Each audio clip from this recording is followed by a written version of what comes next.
But we have to finish the movie. Who gives a fuck about movies?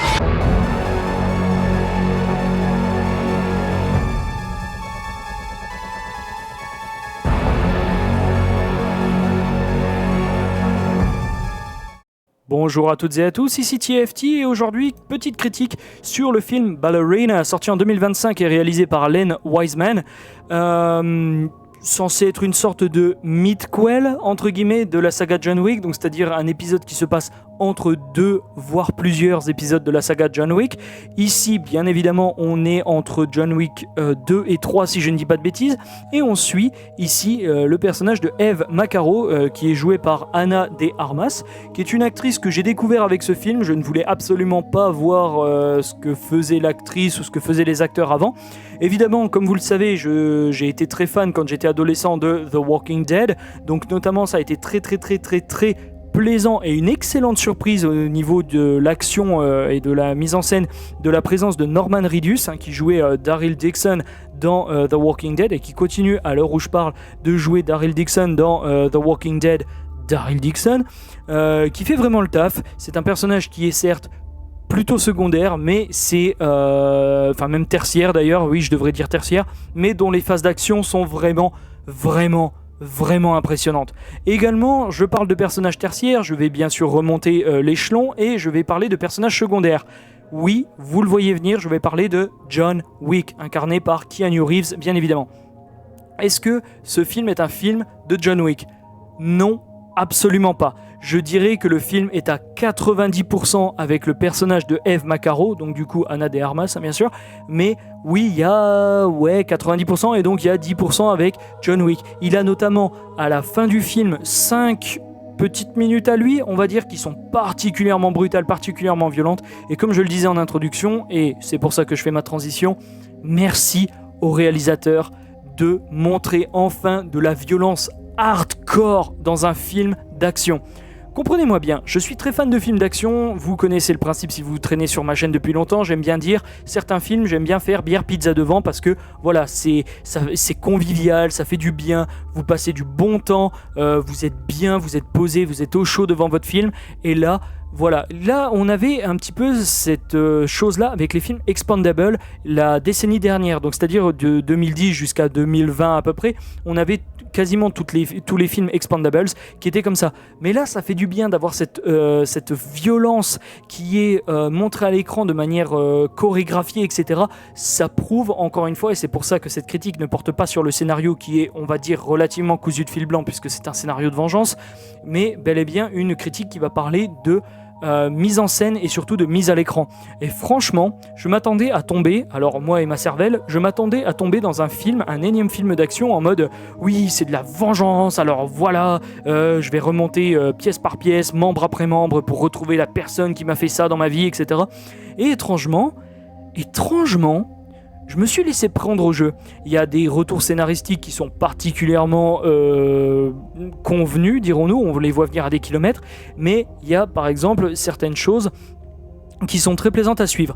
Par contre, il y a bien une chose, alors comme je le disais, la violence complètement non censurée du bordel, c'est un pur plaisir. J'en prends à témoin le coup de Tomahawk dans le visage d'un figurant qui se prend en plus sur un plan séquence, on va dire un plan travelling, plan séquence, plan travelling, qui se prend un coup de Tomahawk en plein dans le visage, en horizontal, donc c'est-à-dire vous mettez votre main à l'horizontale en face de vos yeux et vous imaginez que c'est un Tomahawk qui vous éclate le crâne. Ça pareil, c'est exactement montré dans le film, non censuré.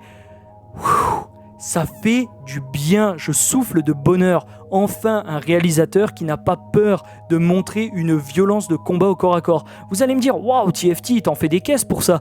Oui, mais regardez par exemple Expendables, c'est que des impacts de balles et 2-3 splashes de sang sur le mur. Là, dans le film, il y a des tomahawks, des coups de couteau, des coups de couteau de cuisine, des coups d'assiette. cette séquence est à mourir de rire. Des coups de télécommande, des télécommandes à télévision, ce qui est à mourir de rire également, puisque derrière il y a du Buster Keaton qui passe en même temps. Donc, étant donné que je suis cinéphile, moi ça m'a fait hurler de rire. Voilà, c'était délicieux à regarder. Et bien sûr, gros big up à la grosse scène de la secte dans le village, qui est génial puisque le film prend un tournant de survival. À un moment, je me dis waouh, genre juste waouh, je ne m'attendais pas à ça. Et imaginez une personne balancée dans un village et c'est un battle royale avec 100 personnes qui sont contre vous, et alors que vous êtes seul. Et c'est génial. C'est génial parce que ça permet de « Ah tiens, je vais dans une boutique. Ah bah tiens, je me bats avec tel ou tel ustensile. Ah tiens, je vais dans une boutique. Ah bah c'est quoi cette boutique? Ah bah c'est ce truc-là. Bon bah du coup, je vais me battre avec ça. » Et c'est génial. Il y a un instinct de survival pendant 40 minutes du film qui sont délicieuses à déguster. Je vous assure, et je pèse mes mots, ce film est un pur bonbon d'action. C'est génial. Alors souvent c'est décérébré, je l'ai dit, comme quoi il y a certains trucs qui ne fonctionnent pas. Mesdames, mesdemoiselles, messieurs, excusez-moi, mais les grenades dans ce film IRL, ça ne fonctionne pas comme ça. Vous ne pouvez pas vous protéger d'une ceinture de grenades dégoupillées avec une table en acier. Bordel de merde, ça ne... c'est à mourir de rire. J'ai tapé mon deuxième fou rire suite au Buster Keaton, bien évidemment 30 minutes avant, mais quand j'ai vu cette séquence de la table dans la cuisine, enfin pas dans la cuisine, dans l'établi d'armement, j'ai hurlé de rire. Je me suis dit mais c'est quoi ces conneries? À quel moment tu valides? À quel moment t'es réalisateur et tu valides cette séquence? Enfin bref, c'était à mourir de rire cette séquence, et ça permet de rallonger,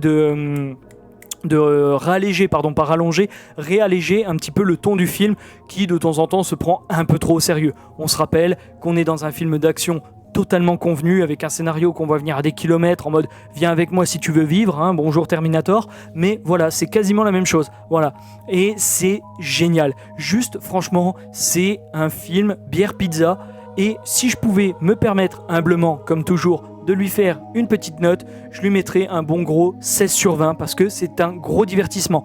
Je tiens à rappeler, avant de terminer cette critique, que oui, j'ai adoré le film, vous le voyez venir, mais également que John Wick n'est absolument pas aux premières loges en tant qu'acteur. Il est secondaire. Et encore une fois, tous mes respects à Norman Reedus qui campe ici un personnage tertiaire mais qui fait tellement le taf en 5 minutes que c'est impressionnant. Et je me permets humblement, et j'en terminerai sur cette sage parole, je me permets humblement d'envoyer tout mon amour à la famille de l'acteur Lance Reddick, qui malheureusement nous a quittés il n'y a pas si longtemps que ça, mais ça va bientôt faire 1 an si je calcule bien. Donc merci Lance Reddick pour cette dernière apparition.